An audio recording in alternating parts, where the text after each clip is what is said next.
Welcome to digital library. जीत आपकी chapter 3 part 2। संघर्ष।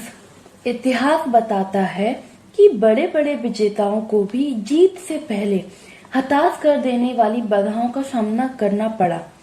उन्हें जीत इसलिए मिली कि वे अपनी असफलताओं से मायूस नहीं हुए।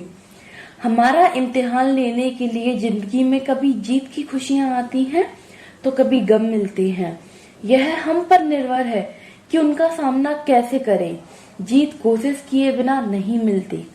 जीव विज्ञान के एक अध्यापक अपने छात्रों को पढ़ा रहे थे कि सूंडी तितली में कैसे बदल जाती है।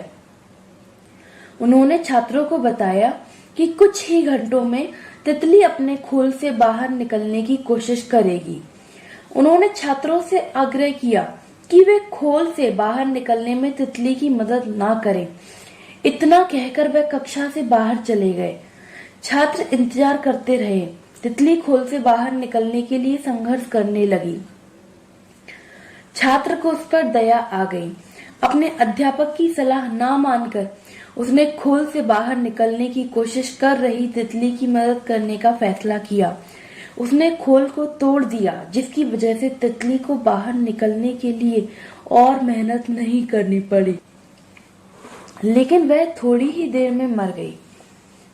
वापस लौटने पर शिक्षक को सारी घटना मालूम हुई।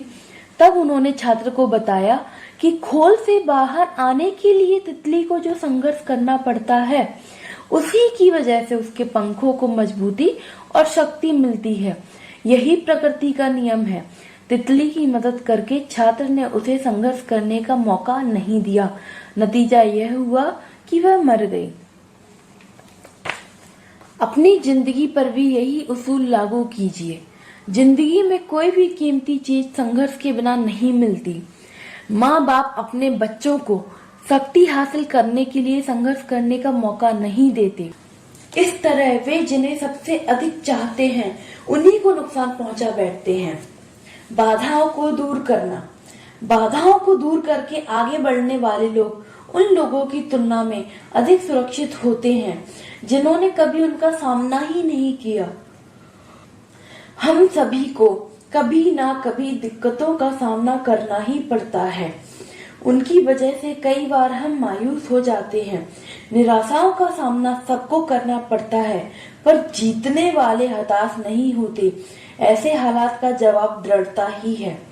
एक अंग्रेजी कहावत है, शांत समुद्र में नाविक कुशल नहीं बन पाते। बाद में आसान लगने वाली सारी चीजें शुरू में मुश्किल लगती हैं। हम अपनी समस्याओं से मुंह नहीं चुरा सकते। केवल हारने वाले ही कोशिश छोड़कर मैदान से हट जाते हैं।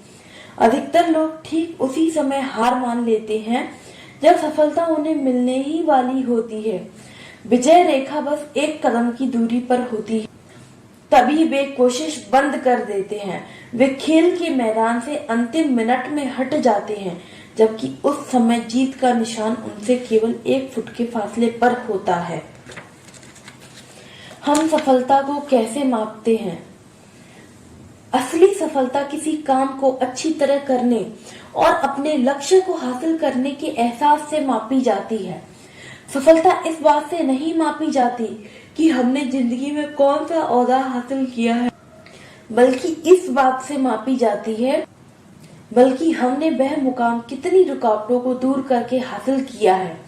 सफलता इस बात से भी नहीं मापी जाती है कि हम जिंदगी में दूसरे लोगों की तुलना में कैसी उपलब्धियां हासिल कर रहे हैं, बल्कि इस बात से मापी जाती है कि हम अपनी क्षमताओं की तुलना में कितनी उपलब्धियां हासिल कर रहे हैं। सफल लोग अपने आप से मुकाबला करते हैं। वे अपना खुद का रिकॉर्ड बेहतर बनाते हैं और उसमें लगातार सुधार लाते रहते हैं। सफलता इस बात से नहीं मापी जाती कि हमने जिंदगी में कितनी ऊंचाइयां हासिल की हैं, बल्कि इस बात से मापी जाती है कि हम कितनी बार गिरकर उठे हैं। सफलता का आकलन गिरकर उठने की इस क्षमता से ही लिया जाता है। सफलता की हर कहानी महान असफलताओं की भी कहानी है। असफलता सफलता हासिल करने का राजमार्ग है। IBM के टॉम वॉटसन सीनियर का कहना, अगर आप सफल होना चाहते हैं तो अपनी असफलता की दर दूनी कर दीजिए। अगर हम इतिहास पढ़ें तो पाएंगे कि सफलता हर कहानी के साथ महान असफलताएं भी जुड़ी हुई हैं। लेकिन लोग उन असफलताओं पर ध्यान नहीं देते, वे केवल नतीजों को देखते हैं और सोचते हैं कि उस आदमी ने क्या किस्मत पाई है जब वही सही वक्त पर सही जगह रहा होगा।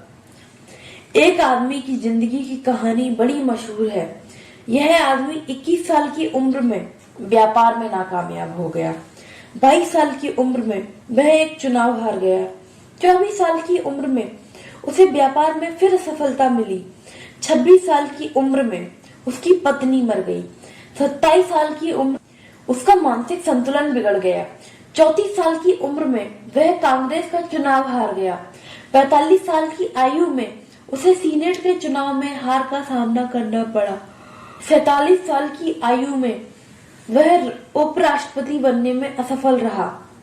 49 साल की आयु में उसे सीनेट के एक और चुनाव में नाकामयाबी मिली और वही आदमी 52 साल की उम्र में अमेरिका का राष्ट्रपति चुना गया।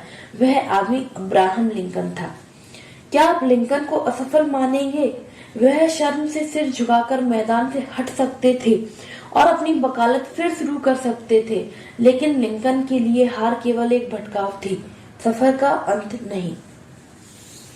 हेलो एवरीवन, आज की वीडियो में बस इतना ही। नेक्स्ट पार्ट के लिए मिलते हैं आपसे अगले वीडियो में। तब तक के लिए like, comment, subscribe and share करना मत भूलना। Thanks for watching.